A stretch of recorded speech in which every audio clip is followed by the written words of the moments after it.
Teman, apa kabar? Semoga sehat-sehat ya.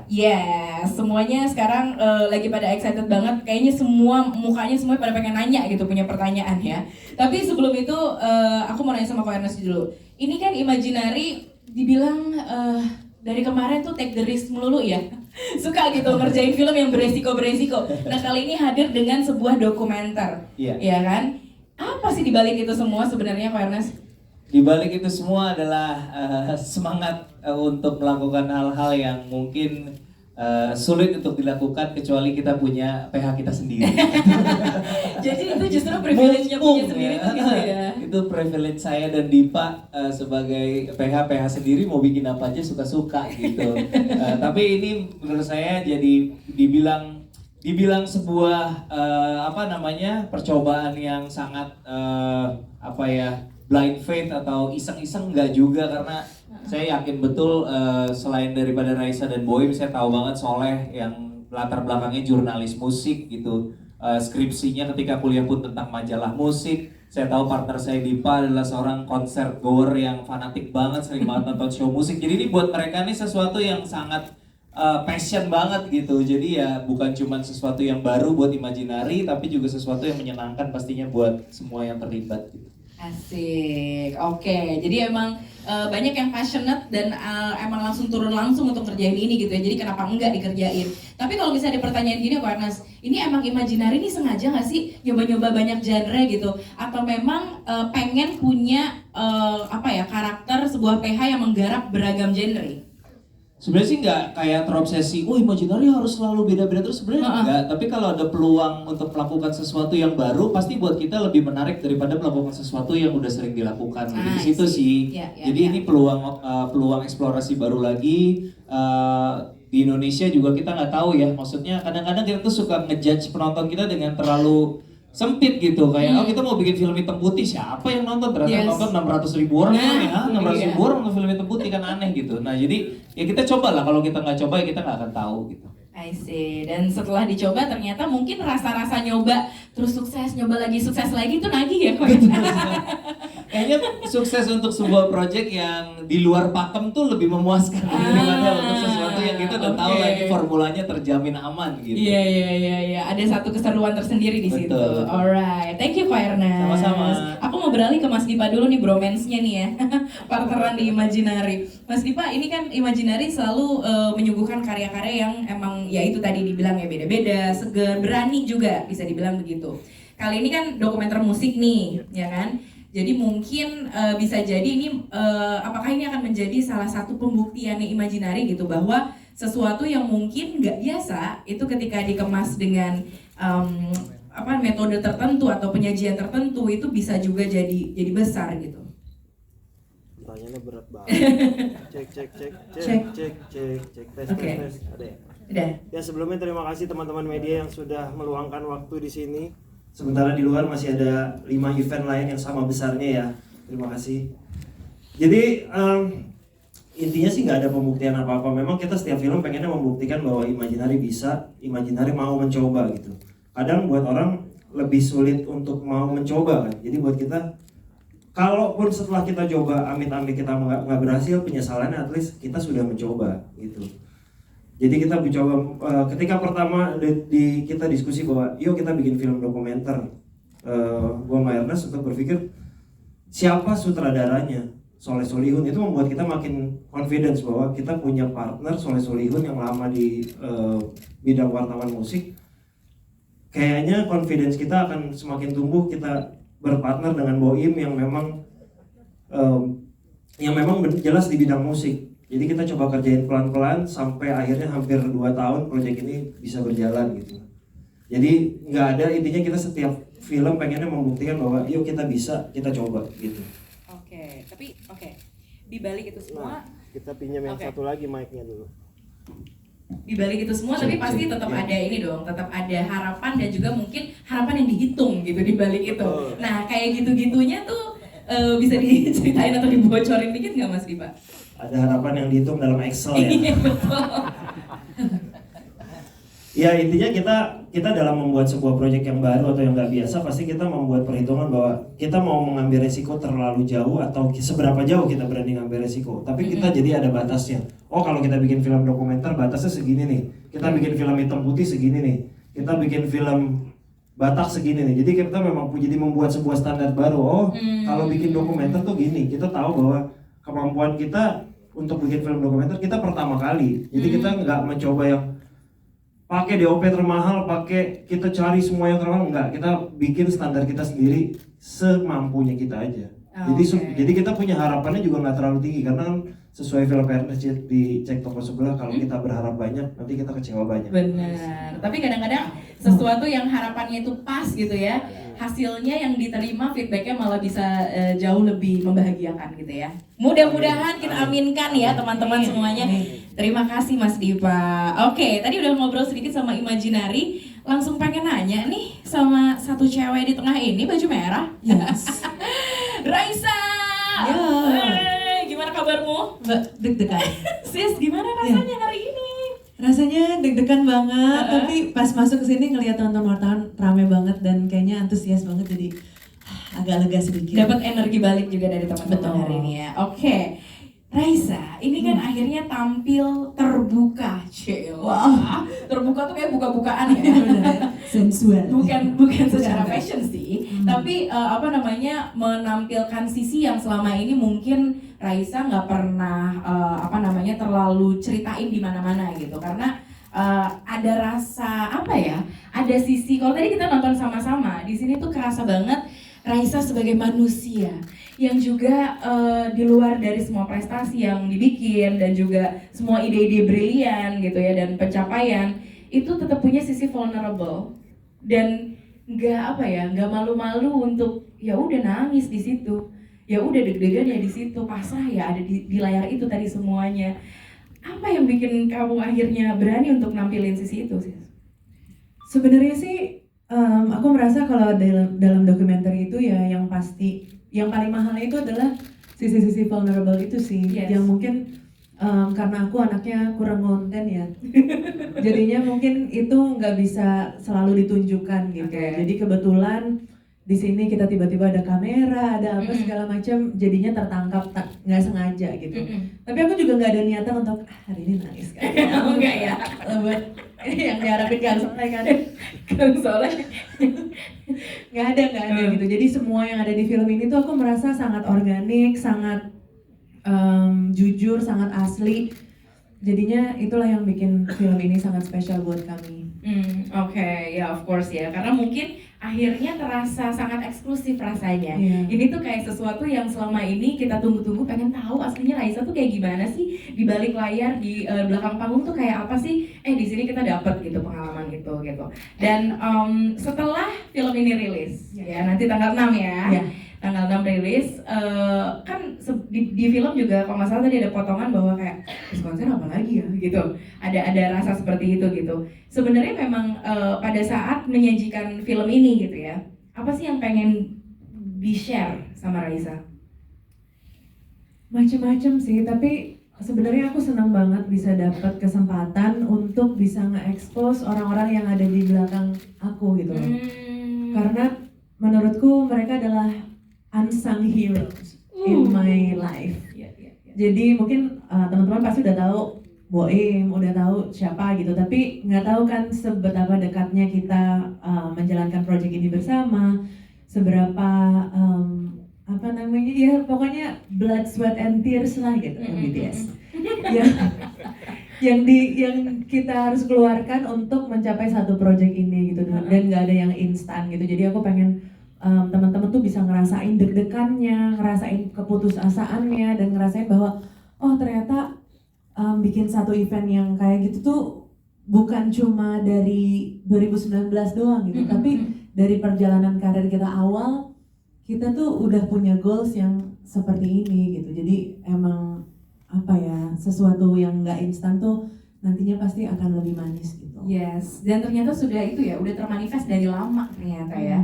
Walaupun mungkin ideasnya baru setelah berapa tahun berkarir, terus kayak konser kali ya, GBK kali ya, itu pasti kan seiring dengan berjalannya waktu.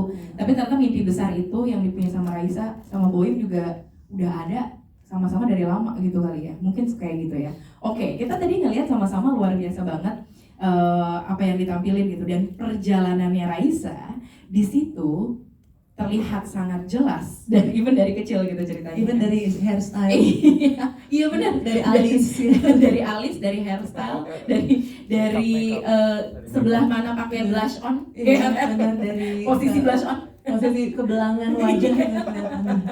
itu kelihatan semua.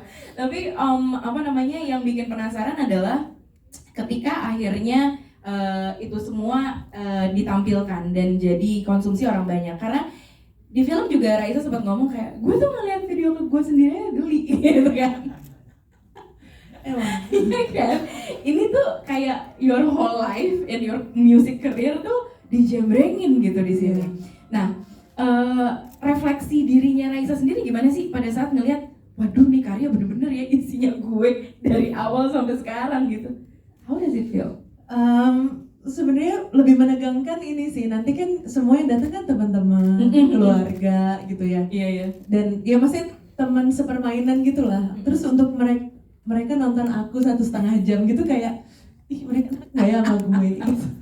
Ada sih perasaan kayak gitunya, cuma ya lagi-lagi pas aku ngeliat ini, pas aku ngeliat ini, ya semua cringe itu harus aku syukurin, karena kalau nggak ada cringe itu pasti kita nggak belajar dan ada di sisi sekarang gitu. Kayak ibaratnya kalau misalkan kita dulu make upnya nggak cemong-cemong, kita nggak akan punya relationship sama makeup artist, dan sekarang ngerti punya makeup bisnis gitu kan ya. Jadinya semua cringe itu harus diterima dan disyukuri, karena itu menandakan perjalanan kita gitu. It's all part of the journey ya, dari karya ini yang sekarang yang terbaru. Terima kasih Raisa. Oke, aku mau berlanjut ke Mas Boim yang menjadi aktor kali ini. Pemeran pembantu terbaik 2024. Jatuh kepada FFI. Iya. Bagus dengan nangis. Karena sukses itu les acting lo itu juga. air mata nggak pakai tetes mata loh, itu beneran loh. Les actingnya dia berhasil. Iya, nangis lagi nangis. Tadi pengen masuknya sambil nangis. Oh, Nggak bisa. benar. Apalagi semakin dramatis karena bisa buka kacamata dulu, gitu ya. Taruh balsam di sini. Oke, Mas Boim, ini selama ini selalu ada di balik layar bersama dengan Raisa juga. Gimana rasanya akhirnya ditampilin dan porsi lo tuh banyak banget di layar ini gitu? Itu kayak, selamat sore semuanya. Semoga suka sama filmnya.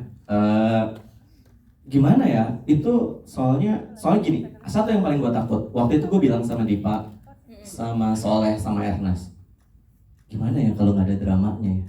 Ternyata gue Cit yang bawain dramanya Cit. Makanya sesuatu yang lo takutkan ternyata harus Ternyata ngadepin lo yang ngadepin. Ternyata dramanya gue yang bawa gitu. Semua ya tadi, semua nggak diduga gitu. Kayak mungkin teman-teman tadi lihat waktu bagaimana H- berapa 8 jam saya tahu ada pertandingan gitu. Kebetulan memang kita udah direkam ya dari awal Februari itu udah ada kamera. Kayak Kim K gitu. Kardashian family nih ya. Makan salad harusnya lo di dapur. Kim Kurniawan maksudnya. Iya, jadi kayak yang nggak menyangka, karena memang ini kan nggak ada skripnya ya. Ini nggak ada skripnya. Kalau pada akhirnya gua ditaruh Soleh punya porsi sekian banyak, ya gimana nih kalau diajak main film nih? Pede gitu. Nah ini kan dia executive producer, jadi dia kayak tambahin lagi gue. Ya, Dia sendiri yang ini tambahin. gitu ya. Ya pastinya itu it's a different feeling and a new experience juga buat Boim ya. Banget sih, banget. Apalagi ini kan beda banget sama musik video gitu. Musik video mungkin kita ngedit berapa lama sih, paling 1 bulan gitu. Ini ngedit dari scratch sampai beberapa malam yang lalu tuh masih kita ngedit gitu. Jadi kayak ini experience baru gitu.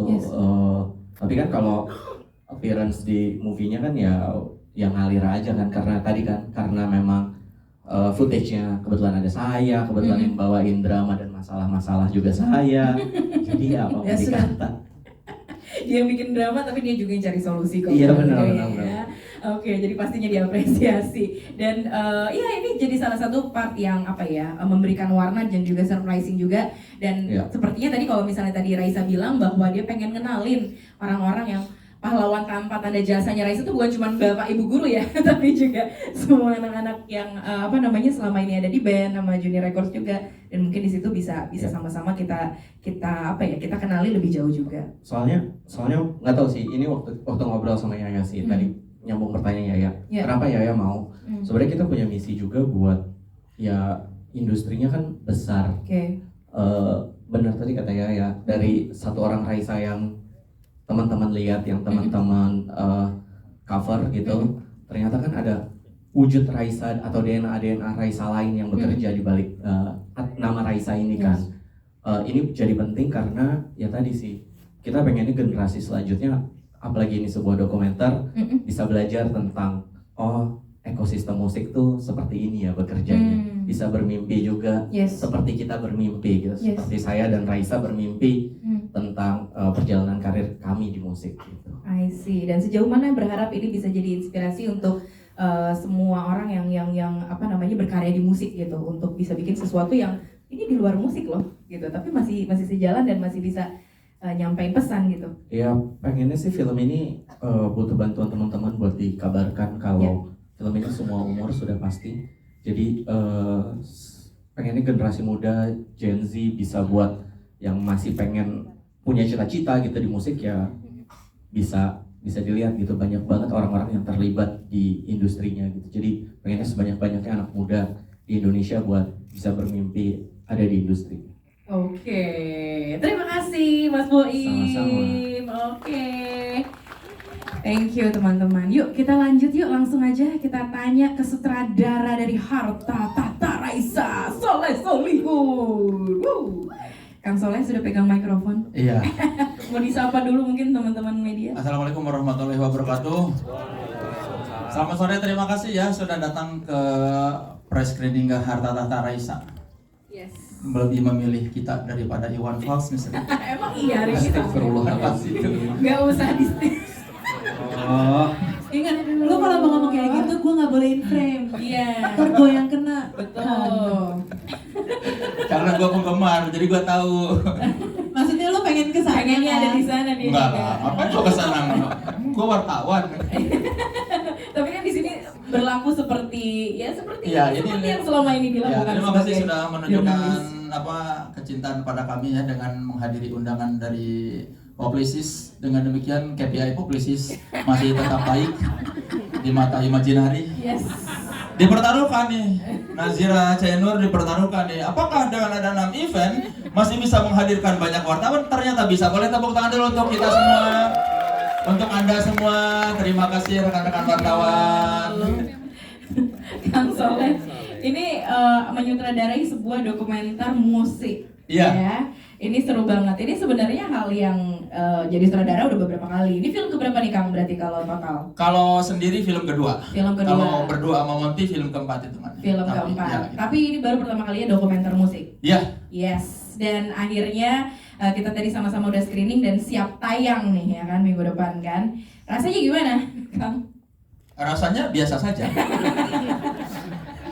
Ya emang ini pekerjaan saya gitu ya.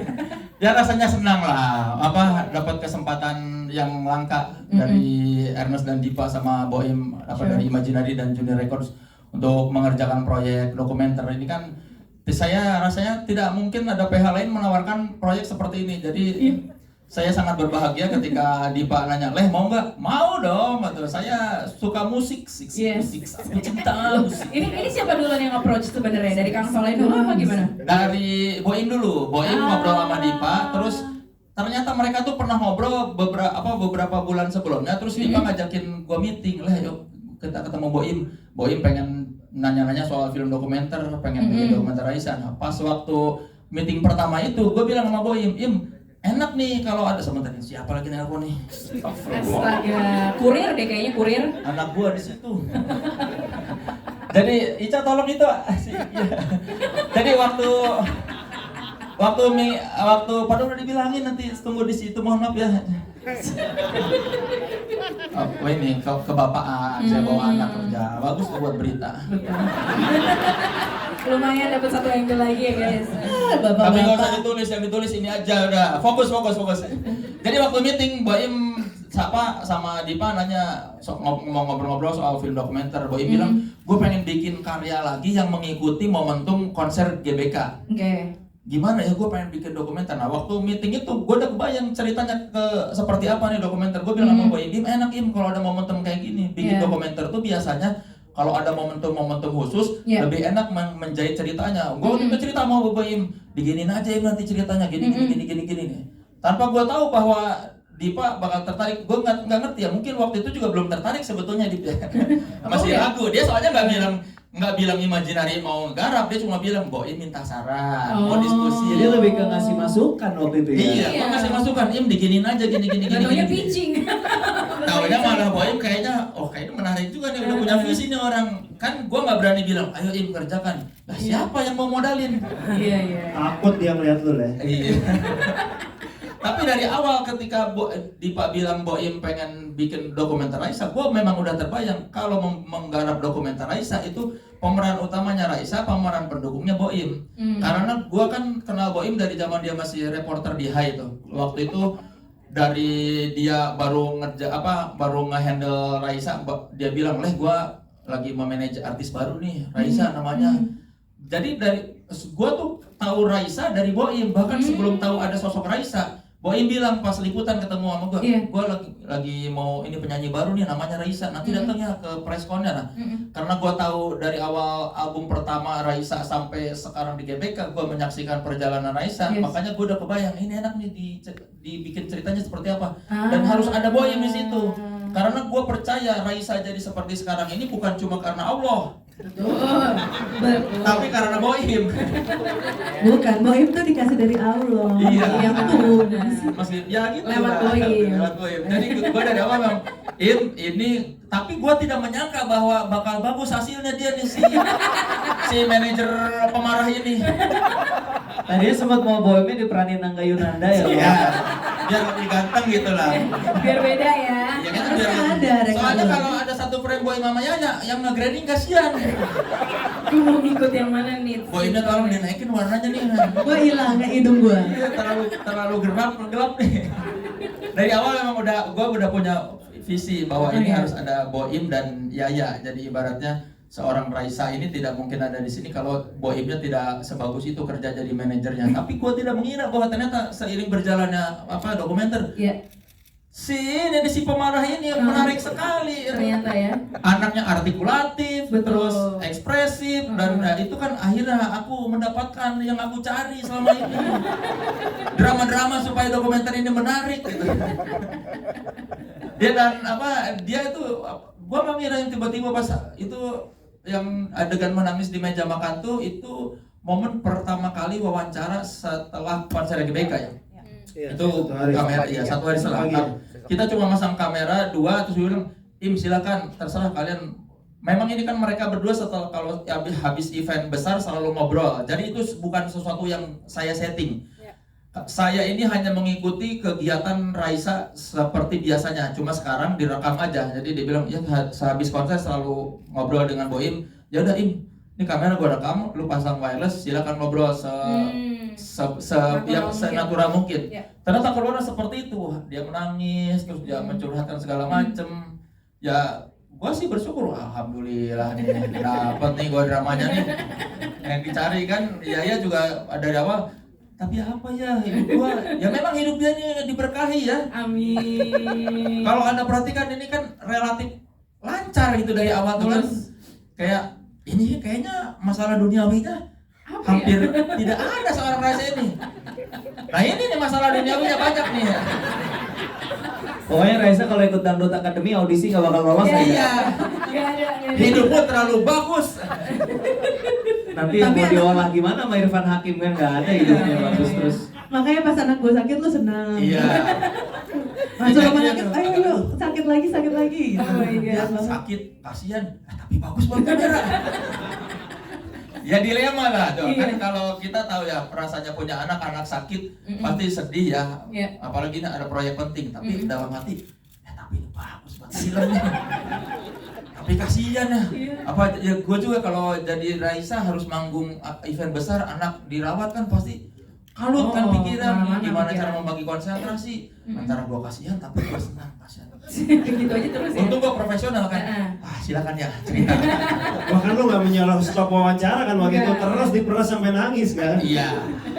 Ya, salah. Disitulah memang tugasnya salah satunya. Ya, karena kan tanpa, ya maksudnya kan yang namanya dokumenter kan tidak bisa kita, kalau film biasa kan kita sudah bisa memperkirakan titik-titik dramanya di mana, titik komedinya di mana. Ini kan meskipun gua sudah menyiapkan storyline di kepala, tapi tidak akan pernah tahu dengan benar di mana nih nanti titik-titik ininya penguras emosinya. Nah, sejauh mana nih Kang Soleh, dari ideas yang ada di bayangannya Kang Soleh di awal gitu ya, lo udah mikir, oh kayaknya nih arahnya kesini. Kemudian kan abis itu tadi kalau nggak salah di belakang ya sempat bilang footage 10 jaman ya kurang lebih ya untuk wawancaranya aja gitu. Dan hasilnya seperti yang kita tonton tadi, sejauh mana perbedaannya atau adjustmentnya dari yang ide awal sampai hasil jadi? Kalau dari ide awal sih kurang lebih 70% storyline-nya seperti ini ya. Yang ada di kepala gue emang, dari awal gue merencanakan dibuka dengan GBK, diakhiri dengan GBK. Di tengah-tengah kita bakal flashback ke kehidupan seorang Raisa sambil mengupdate perjalanan si persiapan konser ini. Jadi tetap mengambil formula film seperti biasa. Ada pemeran utama ingin melakukan sesuatu, hambatannya apa, bagaimana dia mencapai tujuannya, kan itu premis standar film gitu, formula standar film. Tapi ini kan karena dokumenter ya, makanya nggak bisa memperkirakan ya apa yang terjadi di tengah-tengah ini. Cuma gue memang memperkirakan nanti bakal meliput. Gue minta sama manajemen Raisa, tolong dong ajak gue ke berbagai kerjaan yang mewakili pekerjaan Raisa, pekerjaan yang di korporat seperti apa, yang di pensi seperti apa, yang di festival seperti apa, dengan harapan orang bisa melihat nih seorang penyanyi seperti Raisa ini loh medan-medan pekerjaan yang biasa dia tempuh. Seperti ini bedanya, crowd-nya bagaimana, terus seperti apa orang-orang di belakangnya. Itu emang itu sudah direncanakan, cuma yang tidak direncanakan tuh kayak tiba-tiba bohemnya ada nangis, terus ternyata ada momen-momen dia sendirian di GBK itu. Tapi 70% sih sesuai bayangan, cuma ya mungkin kayak ya ada penyesuaian di masalah editing lah, kayak apa sih, oh ini adegan ini tadinya direncanakan sama gua di mana, sekarang di otak-atik itu aja sih. Tapi ya sejauh ini sih seperti yang gua harapkan dari awal. I see, oke. Jadi 70% sisanya ya surprise baru yang justru membuat ceritanya ini justru jadi utuh gitu ya. Jadi gitu lah ya. Ya, oke. Terima kasih Kang Soleh Solihun. Udah siap belum nih teman-teman mau nanya nih? Waduh, cepet banget udah langsung ya. Oke, sekarang kita beri waktu buat teman-teman bertanya. Oke, siap. Jadi siapa yang mau nanya langsung. Masnya udah tua nih, pasti kesemutan nih. Sampai kakinya diselonjorin ya. Dibantu sama Sila lama udah nyut-nyut tanya untuk ngasih. Oke, ya ada yang mau nanya? Oke, yang mana tuh? Tuh Dodi tuh. Oke. Itu tuh di belakang tuh. Itu mas tuh yang dekat. Oke, silakan Mas. Dengan siapa, dari media mana? Dan maaf Kang Soleh, saya dulu. Iya, nggak usah minta maaf itu. Dikasih. Saya Yovan dari Nontoners. Yovan. Sangat apresiasi banget sama dokumenter ini. Saya termasuk salah satu penggambar dokumenter, dan Banksy yang film Banksy Exit to the Gift Shop itu menurut saya film dokumenter yang paling bagus selain yang Terkenal Spur. Kemudian bagi saya film ini, dokumenter ini lengkap gitu loh. Jadi Kang Soleh benar-benar memanfaatkan pengetahuannya di musik industri. Sebagai wartawan musik dipakai banget di film ini. Jadi kita bisa melihat Raisa itu bukan sebagai Raisa orang yang kita kenal biasanya, tapi juga dalamnya seperti tadi yang konser di Joyland, konser di Asian Summit ya. Itu kita bisa melihat bagaimana Raisa nge-treat panggungnya.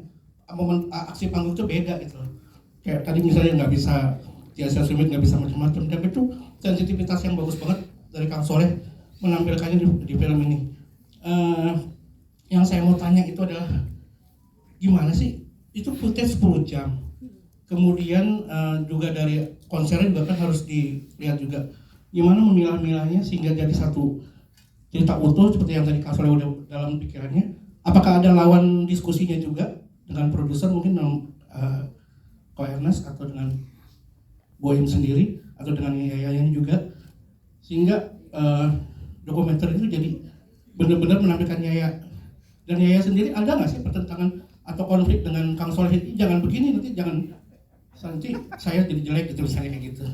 Ada nggak diskusi seperti itu? Yeah. Kemudian untuk footage izin kayak yang dimana yang acara TV AMI Awards itu gimana prosesnya, mungkin Pak Dipa bisa cerita. Oke. Thank you. Terima kasih Yovan. Tahu banget pertanyaan ini. Benar. Terima kasih apresiasinya. Tadi panjang banget ngomong sampai lupa nih saya.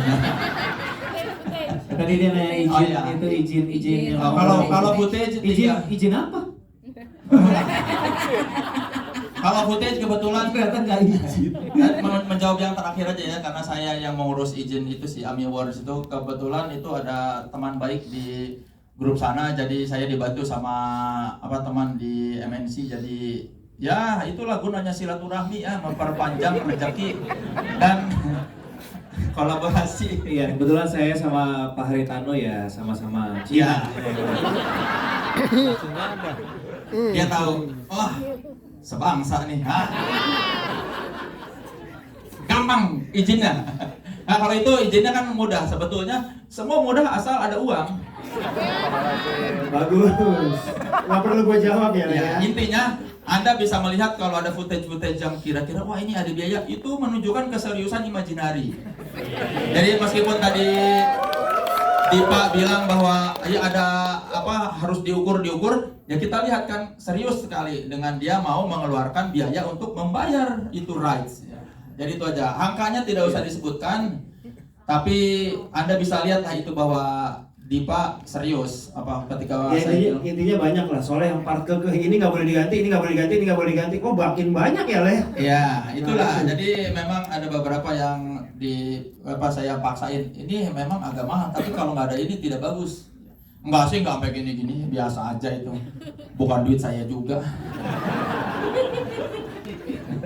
Nah intinya itu, kalau prosesnya kan tinggal dihubungi pihak itu kan dari RCTI. Saya punya teman di grup MNC, saya bilang tolong dibantu dong, ini mau bikin film dokumenter dan butuh footage AMI Awards, jadi boleh dibantu nggak buat memperkaya gambar, dan memang penting. Untungnya alhamdulillah si pihak MNC cukup kooperatif, jadi bisa dinegosiasi lah sehingga produser mengiyakan. Terus tadi kalau soal bagaimana caranya dari 10 jam jadi 1 jam 40 menitan ini, ya yang seperti yang tadi saya bilang ya, dari awal kan saya punya storyline seperti ini.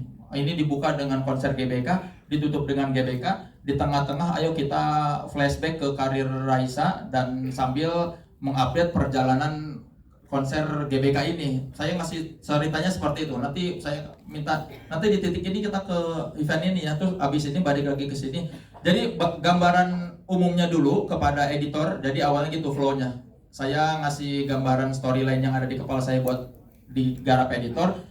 Editor yang mengumpulkan itu semua materi yang 10 jam, terus ada dari tim kami juga yang bikin transkrip semua wawancara yang 10 jam ini sudah berbentuk buku. Saya tahu ada wartawan cetak betapa repotnya membuat transkrip. Ya alhamdulillah saya punya tim, jadi bukan saya yang membuat transkrip. Itu pekerjaan yang paling melelahkan ketika saya jadi wartawan, wawancaranya enak, bikin transkripnya tidak enak kan.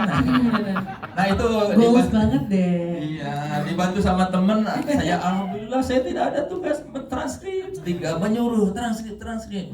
Jadi itu selain ada footage 10 jam wawancara, ada transkrip. Jadi si editor sudah berpegangan pada cerita yang saya ajukan. Dia melihat transkrip, jadi dia tinggal memilih-milih footage mana yang dimasukin di cerita itu. Dan setelah jadi draft 1, barulah kita diskusi.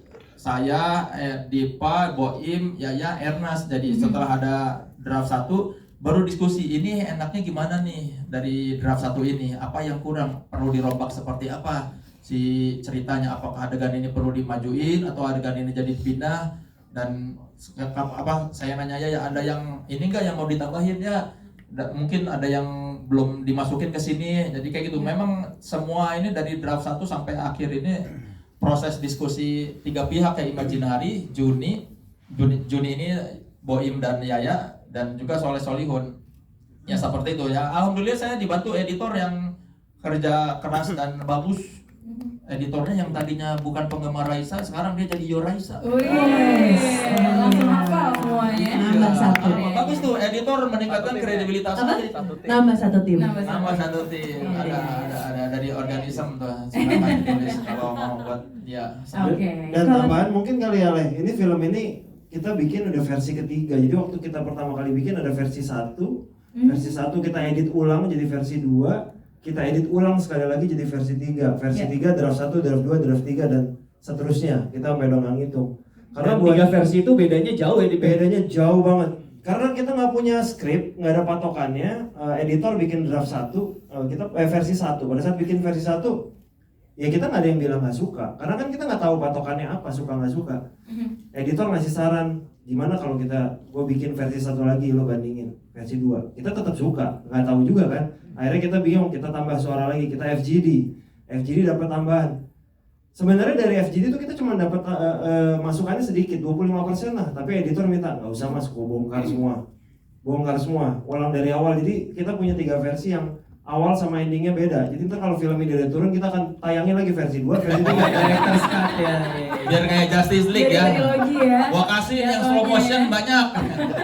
Jadi intinya ini film dokumenter benar-benar 3 pihak. Jadi kan Boim kalau Anda lihat tadi di film ada dia bilang yang kemarin kenapa kurang sesuai harapan karena bukan dari gua deh. Nah, ini di film ini Boim benar-benar terlibat. Jadi benar-benar dia ya bukan cuma eksekutif produser dan talent ya, tapi benar-benar Produser dia bukan. bukan cuma produser dan talent, tapi benar-benar dia juga salah satu orang yang membuat film ini arahnya menjadi sekarang. I see. Okay. Soalnya Boim juga, soalnya kan aku nggak bisa sering-sering nonton filmnya. Karena Kenapa nggak bisa tuh? Kenapa tuh? Justru menurutku tuh kalau misalkan kebanyakan dari sisi akunya nanti jadi nggak asli gitu loh. I see. Nanti kayak benar kata masnya gitu, ini jelek nih di sini, ntar orang kayak gitu kan, aduh angle gitu kan, belum lagi soal angle, ini kelihatan gendut gitu kan.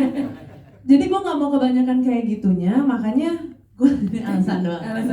Makanya gue nggak mau nonton sering-sering filmnya dan di editingnya juga nggak terlalu pengen ikut campur gitu. Toh Boim tuh udah pasti tahu apa yang gue suka nggak suka. Jadi pokoknya apa Boim tuh pasti gue 90% bakalan setuju. Tapi juga kalau pas dari cut 1 tuh kan gue ngasih saran banyak. Oh ini ada nih, gue ingat ada footage-nya. Oh ini ada footage-nya. Oh ini ntar cari gitu. Tapi setelah itu ya udah aku lepasin. Ya dan kita juga udah tahu kok angle mana yang diinginkan Raisa kan. Angle kanan. Gitu. Jadi udah nggak perlu dikasih tahu kamera ambil dari sini.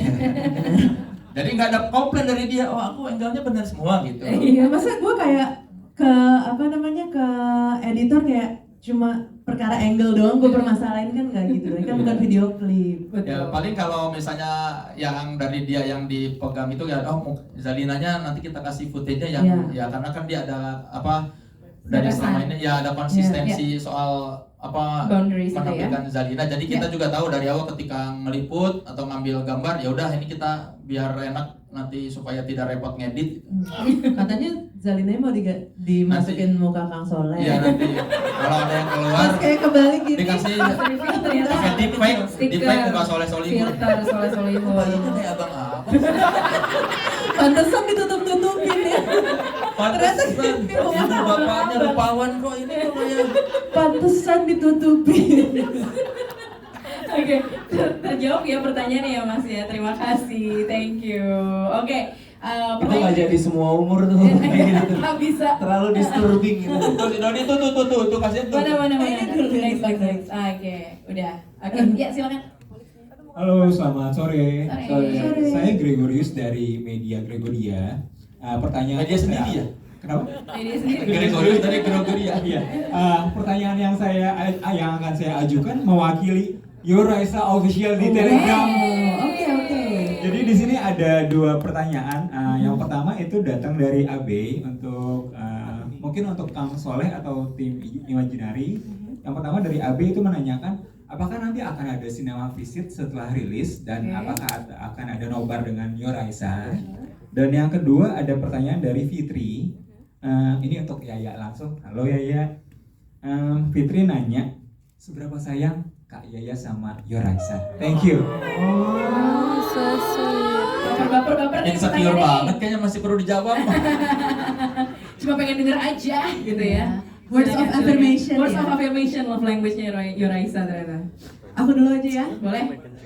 Dari mulai judulnya aja aku lempar ke Yoraisa kan udah tahu sebetapa sayangnya gitu. Apalagi kita memakai jargon Yoraisa juga yang selalu bikin aku ketawa, harta tahta Raisa dari zaman dulu. Kita sahkan jadi judul film itu kan udah kebayang dong betapa sayangnya kita sama Yoraisa gitu. Dan juga apa ya, aku ngerasa salah satu ya, dari judulnya harta, salah satu harta aku yang paling kita expose di film ini juga kan Yoraisa gitu. Jadi aku paling happy pas ngelihat film ini adalah aku bisa ngelihat Yoraisa masuk ke GBK. Mereka semua kayak di luar lagi pada foto-foto, selfie-selfie, jajan-jajan dan muka-muka sumringahnya itu yang nggak aku saksikan pada saat aku lagi ada di backstage di GBK lagi deg-degan. Jadi itu salah satu footage yang menurutku paling berharga buat aku saksikan. Dan ya udah pokoknya film ini adalah salah satu kado juga dari kami untuk Yoraisa karena tanpa mereka yang pasti karir kami nggak bisa sampai titik ini. Sarangi. Pertanyaan pertama tadi soal cinema visit. Yes. Ya. Akan ada cinema visit, akan ada nobar dan ini kan tayang tanggal 6 Juni bertepatan dengan ulang tahun Raisa. Yang keberapa pasti tebak sendiri, nggak usah diumpetin lagi. Karena 6 tahun 9 pasti. dulu ya, tinggal dihitung. Nah, tinggal itu. Nanti khusus penayangan tanggal 6 Juni beberapa hari lagi kita udah bisa beli untuk penayangan perdana tanggal 6 Juni. Iya. Jadi jangan ditunda-tunda. Oke. Spesial banget karena Siap. ini pertama kalinya pas ulang tahun mau kerja. Nah, Terus selama ini nggak iya mau. bener juga nggak libur. Tanggal dong 6 ya harus jatuhnya ya. libur, sekarang tanggal 6 nggak libur. Ini saking Bagi-bagi sayang. kado lah ya. Ya pokoknya Yoraisa beli dulu tiketnya. Itu kadonya. Iya. Itu kado buat Raisa. Oke. Nanti Raisa datang. Oke, Kau pertanyaan beli berikutnya. tiket, aku datang. Oke. Tuh Dodi tuh kasihan tuh. Gimana seorang Dodi? Tuh, belakang tuh. Oke. Dedi. Oh ya Dedi ya, kok Dodi. Halo, selamat sore. Saya Dedi dari JPNN. Mau nanya buat Kang Soleh. Pertama, saya suka banget alur ceritanya. Berasa jadi baca tulisan Kang Soleh dulu. Gitu. Terus selain ceritanya, saya suka runutan lagunya Kang. Dari awal sampai akhir. Apalagi lagu favorit saya di terakhir, Nyawa dan Harapan gitu. Yang nyusun runutan lagu itu siapa sih Kang? Kang Soleh tektokan nama Yaya atau Kang Soleh dengar lagi lagu-lagu Yaya gitu? Terus yang kedua masih buat Kang Soleh, kenapa naruh ada sesi karaoke di awal gitu? Terus yang ketiga buat Yaya, kerja sama dan dibuntuti sama Kang Soleh seharian gimana rasanya? Berasa di stalking. Bawel nggak gitu? Terima kasih. Thank you. Oke. Oh yang terakhir kayak mau menjatuhkan gua ya. Kayak jijik nggak? Sebenarnya nanya, Raisa kamu jijik nggak? Sosok bagaimana rasanya? Galau. Oh dia mandi besar mulu nih. Kayak hadas besar nih satu. Apa tadi urutan ini dulu deh karaoke. Kenapa karaoke? Karena itu kami mendapat lagi-lagi itu dari ide dari Yoraisa. Benar, itu ide dari Yoraisa pas kita lagi live. Ya live IG kan? Jadi pada saat itu aku live IG, terus ada yang bilang, Kak, ada apa sih nyanyi barengnya enggak gitu apa gimana? Ya, udah siap nyanyi bareng 6 Juni gitu kan. Iya, terus oh iya ya, gimana kalau misalkan depannya ada sesi nyanyi bareng dulu gitu. Jadi kayak biar lebih hype gitu loh nontonnya. Terus akhirnya kita ngelakuin itu 1 kali 24 jam, edit, tempel, langsung. Karena dari Yoraisa, wah kita karaoke bareng dong di bioskop. Nah baru lah, oh iya benar juga ya. Nggak ada lagi gimana nih? Iya, kita kasih karaoke. Itu Tempel. bukti bahwa Yoraisa ini berpengaruh terhadap pembuatan film ini gitu ya. Jadi memang kami menghargai bahwa oh pecinta Raisa menginginkan ini, kami beri. Itu benar-benar last minute loh, Mas. Udah Ya itu piklok lah. Udah piklok. Udah terakhir cuma tinggal nempel. Terima kasih kepada teman-teman Juni yang 1 kali 24 jam langsung bikin Wih, video. langsung terjadi. Kalau mereka kerjanya cepat kita tahu kan alasannya apa. Wih. Bosnya galak. Tapi rapuh. Yang kedua tadi urutan lagu. Urutan lagu kalau saya ini Bagus tuh judul lagu ya, galak tapi rapuh. Boleh. Gue catat. urutan lagu sebetulnya itu kan yang saya bilang tadi, ada editor kita namanya Fajar, dia yang tadinya dari bukan penggemar Raisa sampai jadi Yor Raisa. Jadi kan gue cuma ngasih tahu nanti titiknya ini. Nah dia saking menghayatinya itu lagu sampai dia bisa memotong, kalau Anda perhatikan ada momen apa liriknya mewakili momen itu. Ketika ada Boy menangis kan ada yang bagian menangis, terus kayak terakhir kan ditutup dengan nyawa dan harapan. Oh ini kan ending seperti seakan-akan kita memang penuh pengharapan di akhir film, di akhir cerita. Itu ya si Fajar itu yang benar-benar dia sampai ngulik semua lagunya dan memasukkan semua lagu waktu itu kan di print semua liriknya. Karena tadi kan bikin transkrip. Setelah bikin transkrip, Fajar ini editor kita men-print semua lirik dari lagu Raisa album pertama sampai album terakhir. Akhirnya dicocokin scene by scene, melihat mana yang cocok. Akhirnya ketemu di film ini ada 19 lagu Raisa. Itulah dia. Tadi kalau saya mau bohong kan, ya memang saya mengakui itu, saya menghayati semua lagu Raisa, jadi saya tahu titik-titik mana itu. Terserah Anda mau memakai jawaban yang mana ya. Coba saya ulangi jawabnya kalau saya berbohong. Pas gue Jadi kan gue tuh menghayati banget ya lagu-lagu Raisa. Kan gue ngikutin dari awal karir, album pertama sampai It's Personal, gue hafal luar dalam. Jadi ketika gue bikin film ini, gue tahu sama editor, Fajar, taruh lagu-lagu ini di sini. Ini momennya pas nih, lagu ini jangan cepat berlalu di sini. Kalau ganti label ini cocoknya melangkah bersama. Fajar langsung, oh benar juga Soleh. Wah Soleh, ini sungguh benar. Ternyata Ada dua versi gitu ya jawabannya. Terserah mau dicetak Tinggal yang pilih mana yang tuh, mana ya. versi bohong apa versi tadi benar. Oke. Nah, pertanyaan Yang jelas, ya. si Fajar itu meningkatkan kredibilitas gue sebagai sutradara. Gue bilang sama Fajar, bagus Jar, lu meningkatkan kredibilitas gue. Jadi Terima pas kasih, gue lihat, Mas oh ini Fajar. bagus banget lagunya, pas sampai ke lirik-liriknya disesuaikan dengan mood adegan, momen, bahkan titik-titik yang harunya dia potong lagunya dengan sesuai lirik. Langsung aku bangga terhadap editorku.